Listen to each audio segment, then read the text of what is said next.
Assalamualaikum warahmatullahi wabarakatuh. Selamat datang teman-teman semua. Perkenalkan, nama saya Muhammad Nurul Firdaus dari kelas TI 235 Prodi Teknik Informatika Universitas Pelita Bangsa. Hari ini saya ingin menjelaskan tentang materi tentang lingkungan basis data. Menurut kalian apa sih lingkungan basis data itu? Lingkungan ba lingkungan basis data merupakan sebuah habitat di mana terdapat basis data untuk bisnis.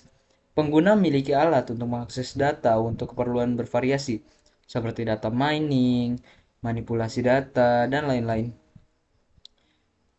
Beberapa pengguna tidak memiliki hak untuk mengakses data baik secara fisik maupun secara logis.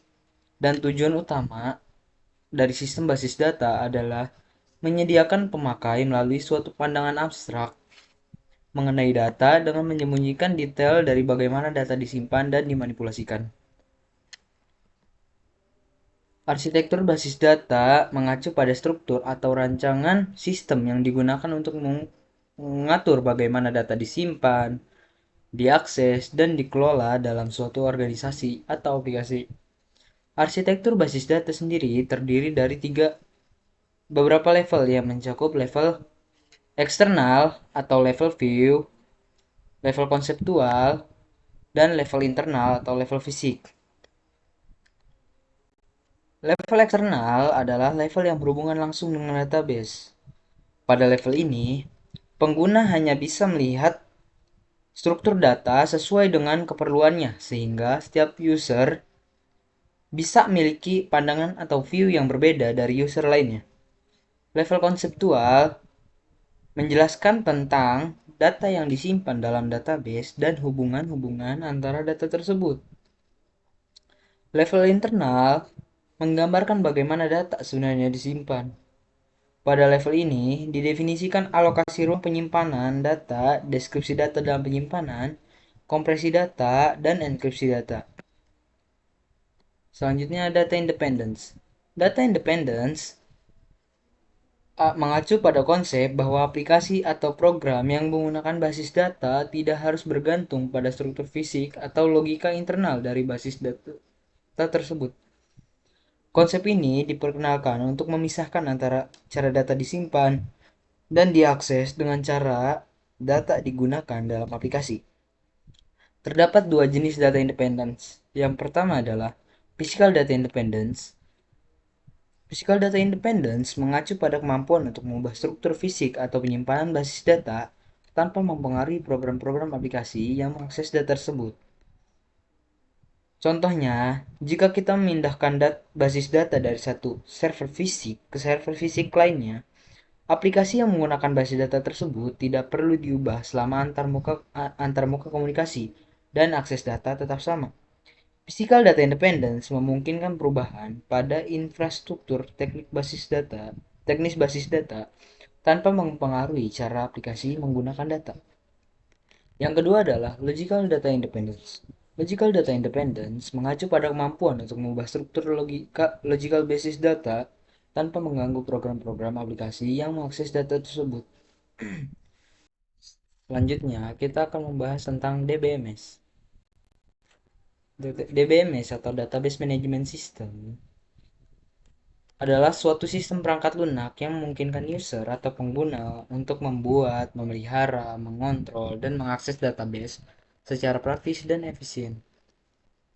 Komponen-komponen yang dimiliki oleh DBMS adalah File Manager, yang berfungsi untuk mengelola ruang dalam disk atau struktur data yang dipakai untuk merepresentasikan informasi yang tersimpan di dalam disk.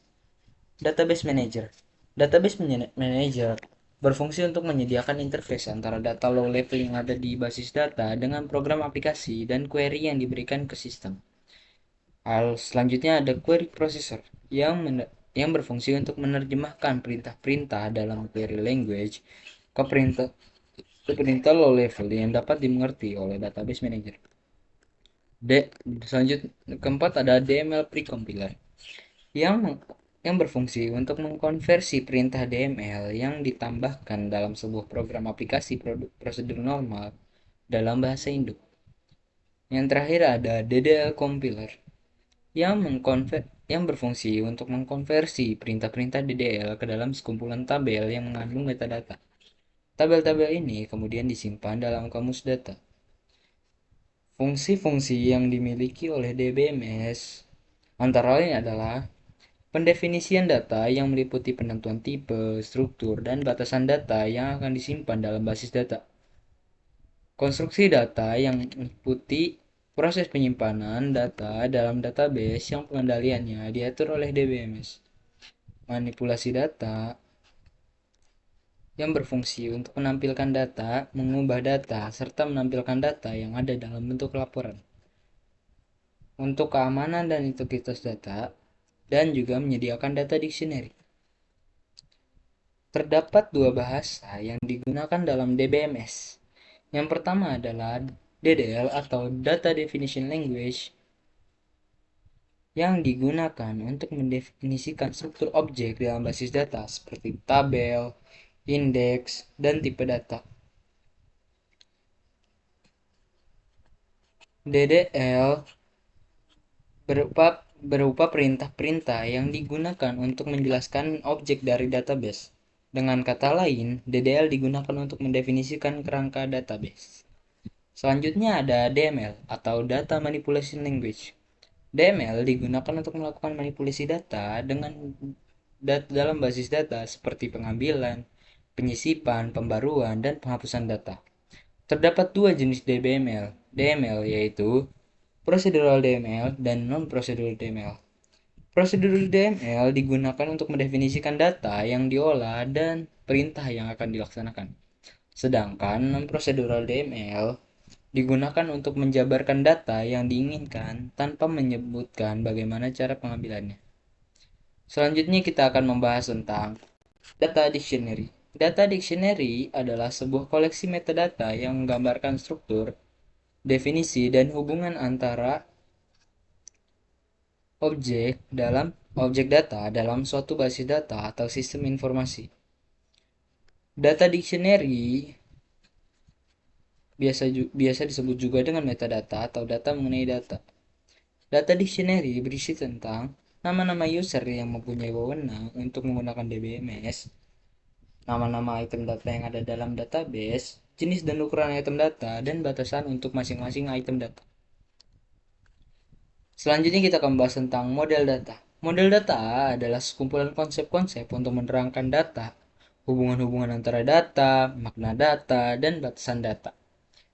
Ada beberapa jenis model data, antara lain model data file datar atau flat file data model, model data hierarki atau hierarchical data model, model data jaringan atau network data model, model data relasional atau relational data model, model data keterhubungan entitas atau entity relationship data model, dan model data berorientasi objek atau object oriented data model. Model data file datar terdiri dari satu atau lebih file yang dapat dibaca yang secara normal berbentuk format file txt. Kelemahan model data file datar adalah flat file tidak menggunakan struktur data yang dengan mudah dapat direlasikan, sulit untuk mengatur data secara efisien dan menjamin akurasi. Lokasi fisik fields data dengan file harus diketahui, dan program harus dikembangkan untuk mengatur data. Selanjutnya adalah model data hierarki. Model data hierarki satu tingkat di atas basis data satu tingkat di atas model data flat file. Dalam hal ini, kaitannya dengan kemampuan untuk menemukan dan memelihara relasi antar kelompok data. Kelebihan model data hierarki adalah data dapat dengan cepat dilakukan retrieve. Integritas data mudah untuk dilakukan dan integritas data mudah dilakukan pengaturan. Kelemahannya adalah pengguna harus sangat familiar dengan struktur basis data dan sering terjadi redundansi data. Selanjutnya model data jaringan. Model data jaringan merupakan perbaikan dari model data hierarki, yaitu dengan menambahkan kemampuan root table untuk melakukan share relationship dengan child tables. Kelebihannya adalah data lebih cepat diakses dan juga user dapat mengakses data dimulai dari beberapa table juga mudah untuk memodelkan basis data yang lebih kompleks, dan mudah untuk membentuk query yang kompleks dalam melakukan retrieve data. Namun selain kelebihan, model data jaringan juga memiliki kelemahan, seperti struktur basis datanya tidak mudah untuk dilakukan modifikasi. Perubahan struktur basis data yang telah didefinisikan akan mempengaruhi program aplikasi yang mengakses basis data, dan user harus mengalami struktur basis data. Selanjutnya ada model data relasional. Model data relasional adalah suatu model basis data yang menggunakan tabel dua dimensi yang terdiri atas baris dan kolom untuk menggambarkan sebuah berkas data.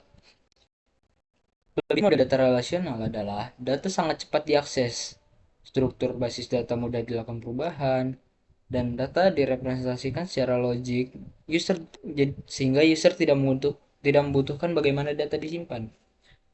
Juga mudah untuk membentuk query yang kompleks dalam melakukan retrieve data. Namun kelemahannya adalah kelompok informasi atau tables yang berbeda harus dilakukan join untuk melakukan retrieve data. Dan juga user harus familiar dengan relasi antar tabel. Dan user harus belajar SQL.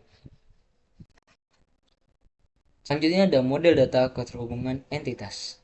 Model data keterhubungan entitas menjelaskan hubungan antar data dalam sistem basis data berdasarkan suatu persepsi bahwa real world terdiri dari objek-objek dasar yang mempunyai hubungan relasi antara objek-objek tersebut.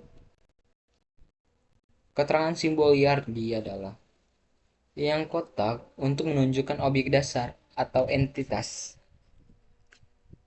Untuk belah ketupat menunjukkan relasi, lalu oval menunjukkan atribut dari objek dasar atau entitas, dan garis untuk menunjukkan adanya relasi link. Selanjutnya, yang terakhir ada model data berorientasi objek. Model data berorientasi objek adalah suatu model basis data di mana data didefinisikan, disimpan, dan diakses menggunakan pemrograman berorientasi objek. Pilihannya adalah programmer hanya dibutuhkan memahami konsep berorientasi objek untuk mengombinasikan konsep berorientasi objek dengan storage basis data relasional. Objek dapat dilakukan sifat pewarisan dari objek-objek yang lain. Secara teoritis juga mudah untuk mengatur objek. Dan model data berorientasi objek lebih kompatibel dengan tools pemrograman berorientasi objek. Namun kelemahannya adalah user harus memahami konsep berorientasi objek, karena basis data berorientasi objek tidak dapat bekerja dengan metode pemrograman tradisional.